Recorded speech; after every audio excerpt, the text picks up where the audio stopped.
Rejoice,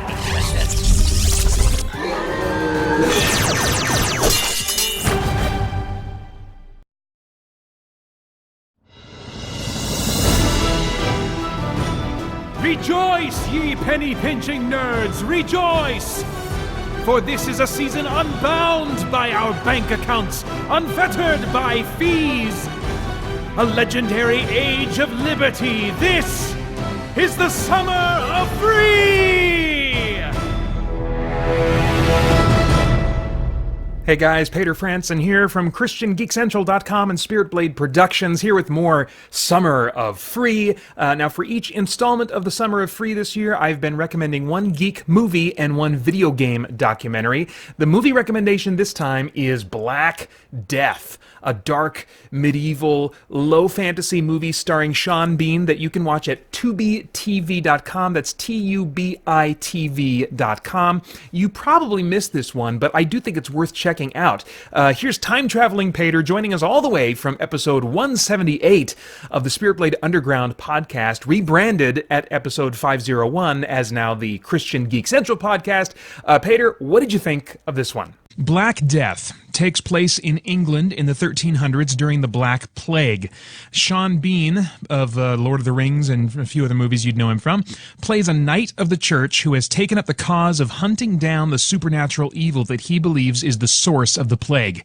He leads a group of mercenaries and a young monk who plans to secretly rendezvous with the woman he loves. They all reach the suspected source of the evil, a small remote village that has mysteriously remained untouched by the plague. And from this point, what unfolds is a complex examination of religious fanaticism that for once, in films of this period, is not limited to pointing fingers at the Christians. The cast is composed of mostly unknowns, though all match the on-screen strength of Sean Bean extremely well. I was pulled in by each of these characters, rarely thinking of them as actors. The sets and costumes have a wonderfully rugged realism to them, supporting the gritty tone that the film shoots for.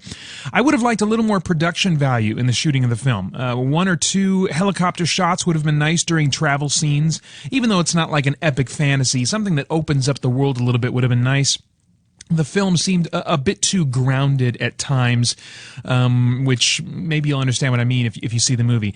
Shaky cam effects were used a little too often, but not so much that it ever became frustrating. Still, it seemed like a crutch that they kind of went to a little too often. Fight scenes were gripping in their brutality, but the choreography left something to be desired, and the shaky cam, once again, proved a distraction, I think, more than an aid. As is the case with many stories in our postmodern age, there are no black hats or white hats in this movie. The protagonists, even the most pure among them, fall victim to corruption. And the antagonists, though maybe not exactly what the protagonists fear, are still horrifying in their evil. The protagonists have a fear and prejudice aimed at those who are not Christians, claiming allegiance to God while behaving in morally questionable ways. Nothing new about this in the world of movies. We see that overused all the time. However, the antagonists portray themselves as victims of the big, bad, intolerant Christian church, claiming to take no pleasure in violence or the pain of others, yet they enact a preemptive strike against the protagonists, giving them afterward the choice of torture and death, during which they smile sadistically, or renouncing the Father, the Son, and the Holy Spirit, and then being set free. You know, so much for tolerance, right? The parallels to the modern spiritual atmosphere in America, I think, are uncanny. On the one hand, there are a number of Christians filled with prejudice and sometimes even hate toward non-Christians. And I should point out that that's living in contrast to God's commands for us to love others. Now, at the same time, the popular creative community, I'm talking about stand-up comedians, musicians, screenwriters, producers, actors, all that kind of stuff, that the popular creative community cries out for religious tolerance while they passively aggressively use their work to mock, condemn, and show intolerance for those who express disagreement with them. Although not a big budget operation, this film never looks direct to video. It's a great movie with some dark and disturbing themes and complex situations that will likely lead to some very worthwhile conversation afterward. Thank you, Peter. Again, that's Black Death over at tubitv.com, tubitv.com. Now, the video game documentary can be easily found this time by just searching Divinity Original Sin Documentary, and you're looking specifically for the YouTube channel Gamementary. But just search Divinity Original Sin Documentary, it should be the first result. Larian Studios is possibly the most highly respected PC RPG maker right now, with massive hits, Divinity Original Sin 1 and 2 being universally praised and on many Game of the Year lists. They also announced at E3 2019 that they are developing Baldur's Gate 3. It's a new installment in what is probably the most highly venerated PC RPG franchise. So these guys are just at the top of their game right now. As the story goes, Larian Studios approached Wizards of the Coast years ago about doing Baldur's Gate 3, but Wizards of the Coast wasn't interested in them because they had a rough track record, as is revealed in this documentary. Then, after Divinity Original Sin was a huge success, well, the tables turned, and Wizards of the Coast approached Larian and said, "You guys still want to do Baldur's Gate 3?" And they're like, "Yeah, of course we do." Now this documentary isn't about that story, but it's about the events that led up to them being offered Baldur's Gate 3. This documentary chronicles how they went from a struggling company releasing broken, unfinished, or otherwise subpar games, taking on any projects they could to just pay the bills, uncertain week to week if they could even pay their staff, to becoming the developer of the finest PC RPGs on the market. It's a do-or-die underdog story, as a number of these documentaries have been so far. I think both of the first two have had underdog elements to them for sure. And it's really nicely produced by Gamementary with, I think, a popcorn-worthy polish. Even as someone who has not taken to Divinity Original Sin like so many others have, it's an unfinished game in my library.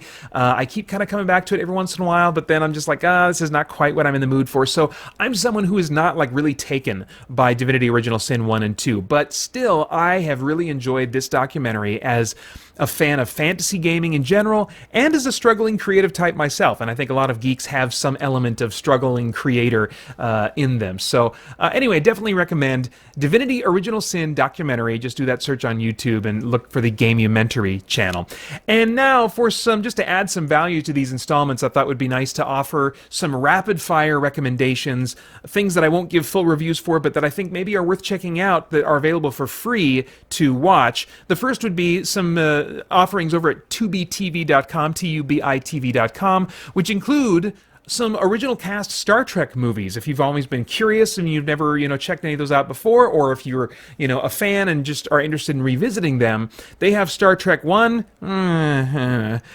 Star Trek 2, Star Trek 3, and Star Trek 5. So anyway, you can get all those over there. And then also they've got a movie called Infini, INFINI. I never reviewed this one, but I really did enjoy it, and I watched it at a time where I was like, I'm doing other stuff. I have content already this week. I don't need to review this, and if I don't have to review this, I'd rather just enjoy it by myself and not make it into work, But it's definitely one that I enjoyed and would recommend checking out if you're a fan of space sci-fi body horror. So it definitely has some of those kind of alien vibes to it, or maybe it's some John Carpenter's The Thing vibes as well. But anyway, definitely, I think, worth checking out if you like that style of sci-fi space horror movie, Infini, INFINI.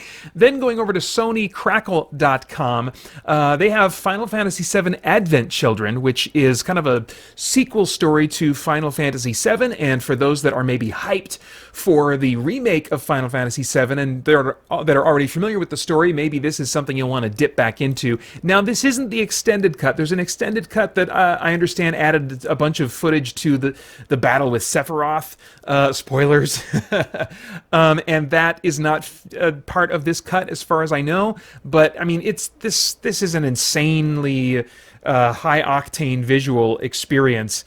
I mean, the story makes no sense to me, and I'm totally uninvested in the story. It's just weird and very Japanese anime in that regard. But I think if you're just looking for crazy CGI action anime spectacle. I don't think you can do much better than Final Fantasy VII Advent Children, even in this theatrical release cut. And then finally, not a nerd geek show per se, but I would recommend News Radio, which you can watch over at sonycrackle.com as well.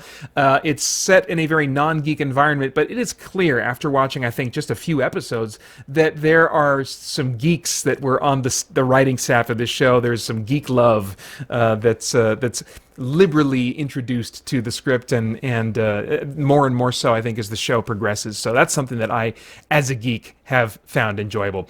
All right, that's it for now. Stay tuned in a couple weeks for our final installment of the Summer of Free 2019. Thanks.